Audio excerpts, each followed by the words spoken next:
What are the we don't talk about these things history of your country? In Romania we don't talk about the pre-WW1 and interwar peasant uprisings that have been violently put down. Everybody gives the image of a perfect Romanian state and society in this time, but many forget that in our independence war we had more frontline deaths from diseases that should have been relatively easy for us to treat at that time than from enemy gunfire. Not to mention the 1907 peasant uprisings, also the Second World War, and the politics in our country at the time. We don't talk about the events of Black September in Jordan. Palestinian Fedayins tried overthrowing the kingdom, the army retaliates and shells the refugee camps where the Fedayins were established. They were eventually expelled. It's seen as a moment where a brother lifted his rifle against his own brethren, and a spark of racism between Transjordanians and Palestinian refugees. Australians/Brits never hear about the child migrant scheme. British parents having to give their children to orphanages temporarily during the war. And those children being shipped to Australia for a better life only to be used as slaves. Then after a time told their parents had died in the war. Parents told the same. And never knowing their family is alive. A movie was made about the woman who figured it out, Oranges and Sunshine. The martial rule KMT placed on Taiwan when they escaped from China. This led to a period called White Terror, where hundreds of innocent people and bright college students were killed for not joining the party, including some who many thought could go on to win Nobel Prizes and do groundbreaking research. I live in Japan for 3 years and have some Japanese friends. Every time I asked them about WW2, they mostly did not know the atrocities that Japan did in WW2. They knew Japan was in the wrong side, but it seems the details were lost. It seems like there is a national effort to forget this history because it was shameful. I wish we could say Italy doesn't talk about the bald man who was besties with Hitler for a while, but sadly we got an immense amount of nostalgic idiots who carry his face on clothing and gadgets because war criminals are so very cool apparently. Communist purge in Indonesia. In order to combat communism, the government permit extrajudicial killings and arrests without trial in the 60s. Millions of people died and the family members who survived cannot vote, cannot work for the government and outcast until 1998. For decades, even when the ruling government then is no longer in power, those family members did not receive any justice because talking about the victims is talking about communism and talking about communism is bad. The Sami people. They have been forced to change their way of life, and have been subjected to abuses, violations and racism. Sweden, Norway and Finland have been criticized internationally for policies against their indigenous populations historically, and their lack of action and recognition of the Sami people's rights today. Congo, specifically how it relates to the current wealth of the royal household, collaboration in the Second World War, and how lots of post-war politicians got a chance to clean up their image. None of these things are not talked about in the strict sense, but there are persistent myths that keep cropping up. I had to explain to another Russian what a gulag was. Imagine if you mention Auschwitz to a German, and they had no idea what you were talking about.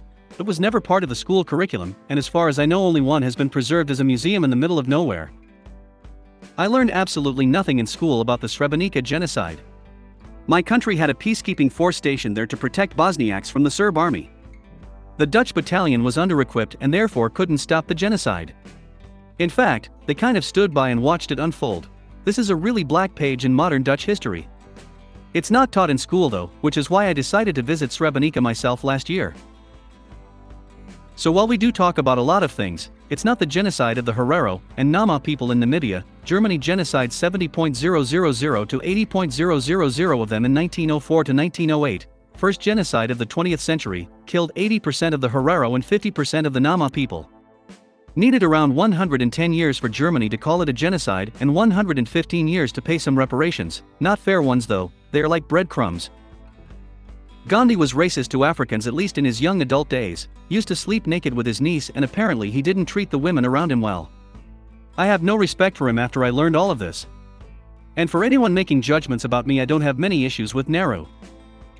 Probably the White Australia policy, which was to, as the name suggests, make Australia a place where only hood people can live and be. It was mainly brought in to stop the Chinese from stealing all our gold during the gold rush, I believe. It was introduced around 1901, and wasn't stopped till about 1970, I am led to believe. We acknowledge that it was a horrible thing that happened, but no one talks about it. America apparently led an insurrection in the Philippines. America became involved in the war that was led by the Filipinos against Spain to gain control of the Philippines. When eventually Spain and America got in cahoots and orchestrated a whole battle to make it look like America won. Spain actually got paid off and gave them the land. Also how the US went on some self-righteous, We gotta help those savages campaign of colonizing the Philippines along with other countries. Mark Twain even wrote criticisms against it, never learned about it in the public school system. US The UN has 5 conditions that can qualify as genocide. The US did all of them to the Native Americans, and yet it's basically never called genocide. They are killing members of the group, causing serious bodily or mental harm to members of the group, deliberately inflicting on the group conditions of life calculated to bring about its physical destruction in whole or in part, imposing measures intended to prevent births within the group. 5. Forcibly transferring children of the group to another group. The Canadian government, along with the Catholic Church, stole thousands of children from Indigenous families up until 1997. Many hundreds of these children were tortured to death. Also, Canada was complicit during the persecution of Jews during World War II, even turning away a ship filled with Jewish refugees, only to return to port where the vessel-goers were captured and imprisoned. Yeah, Canada has some seriously dark and hidden past. England. We like to go on how about we haven't been invaded since 1066. If pressed, and if we know a bit of history, we might qualify that by saying we haven't been successfully invaded since 1066. No one ever mentions that we were invaded by the Dutch in 1688, resulting in a Dutchman taking the throne, which pretty squarely meets the definition of successful. Or rather, we do talk about it, but we gloss over the foreign invasion bit and call it the Glorious Revolution rather than the Dutch conquest. I'd say residential schools, but we're finally actually talking about that now. So my answer will be the Chinese head tax. Canada has always had a hatred for Chinese people, even though they built much of the railway that allowed us to place the border where it is today. Not only were Chinese workers mistreated by their employers, they were also frequently murdered by their white co-workers. Among other things, the head tax made it unreasonably difficult for the workers' families to come over to reunite, and the agreements signed often included indentured servitude. It was only abolished when they put in a new law that cut off almost all Chinese immigration, because the tax didn't deter them enough. To date, less than 20 people have been repaid the tax. But Canada isn't racist at all, nope. In Poland, people get very protective of our history when you mention people that actually snitched on Jews and people sheltering them during WW2 and the Nazi occupation. To be honest, any collaborators are controversial like that. About the Ficken scandal, during the complete 20th century, until the 1990s, the government spied on its citizens in millions of small notes, so-called fiction, about who they were in contact, what they talked about on the phone, what they wrote in a letter, etc. Approximate 1/4 of all citizens got at least one such fiction entries. Everything could get you an entry, even just walking around or speaking to the wrong person, including most foreigners. My grandmother got one for making an exchange in Great Britain. No one seems to know about this, it's never talked about. The sterilization of Native American women and children in the USA, during the 1960s and 1970s, as late as 1976. They were lied to or forced into this by the US government. Women would go in for a procedure and come out with tubal ligations, or were told by their physicians that they could receive a womb transplant for now, and have it reversed later. Not the first time the US government lied to their own people, I'm sure it isn't the last. Absolutely disgusting and terrible, and not that long ago. Finland's history and alliance with Nazi sympathizers and Nazi Germany from our independence all the way throughout the Continuation War, 1917 to 1944, is a very touchy subject with Finns. Most often the discussion goes out of hand when someone mentions Finland's Air Force logo, which has a somewhat messy backstory with Nazi sympathizers, but isn't technically inherently Nazi even though it looks like it. Just Google Finland Air Force logo and you'll probably understand.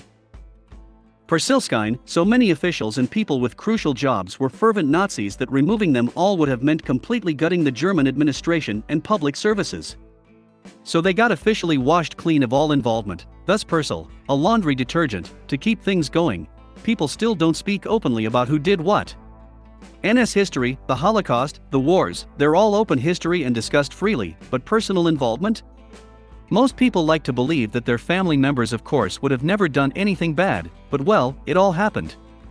The few sentenced at the Nuremberg trials didn't do everything themselves. My grandfather was a policeman before, SS stationed somewhere in Poland during, and a policeman after the war. But of course no one had any idea what atrocities were going on.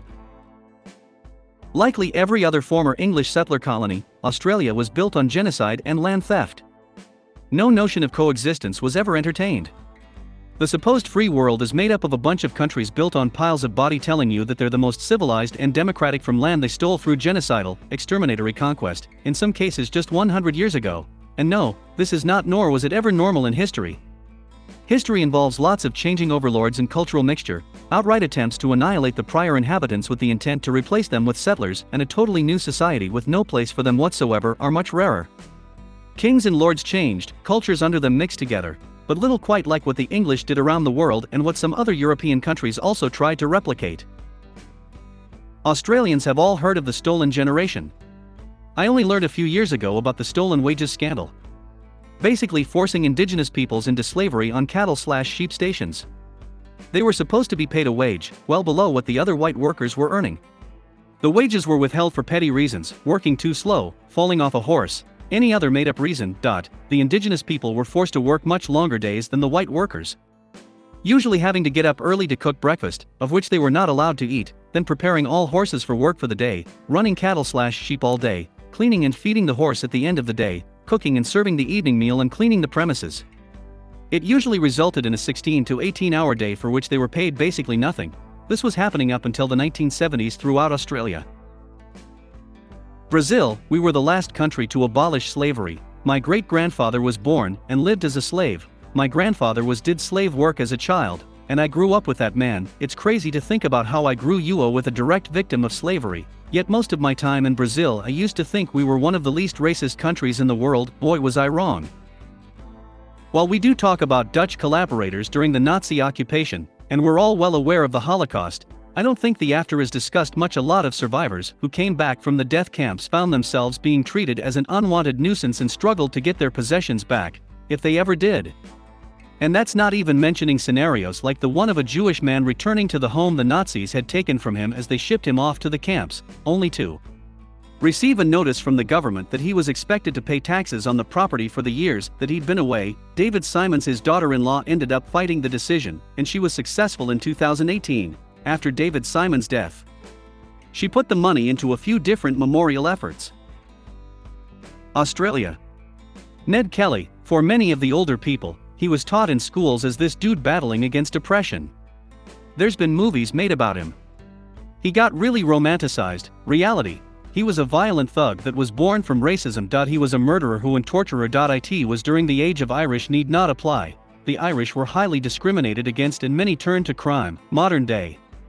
The people that get Ned Kelly tattoos and idolize him tend to be the most racist and bigoted groups you can imagine, and then wonder why these groups that are discriminated against then lash out. None of them realize the irony. Canada. Men didn't get to vote until 1876. We put a big emphasis on women getting to vote in the early 1900s, but we never teach that men didn't get to vote either. Only rich landowners got to vote. Yes, the landowners were generally men, but the majority of men had no vote almost as long as women. Belgians don't talk about the Congo, or so I heard. I just came to see if this catches on at all. We all know on Reddit, not IRL, that Americans don't talk about post-slavery atrocities committed by the government against black people, other minority groups, and people of lower socioeconomic status. But we also don't talk about wealth like at all. IMO, everybody who's making less than millions annually has no reason not to discuss income, personal wealth, etc. If anybody tries to mooch BC of that, then you are better off knowing they weren't your friend, and anybody with stability isn't gonna do that to you anyway. Why is money so taboo? We went to war over slavery, and when it was over, instead of abolishing it outright, we just made it so you had to break the law first. We talk about it a lot, but we glaze over that part where we didn't actually get rid of slavery full stop.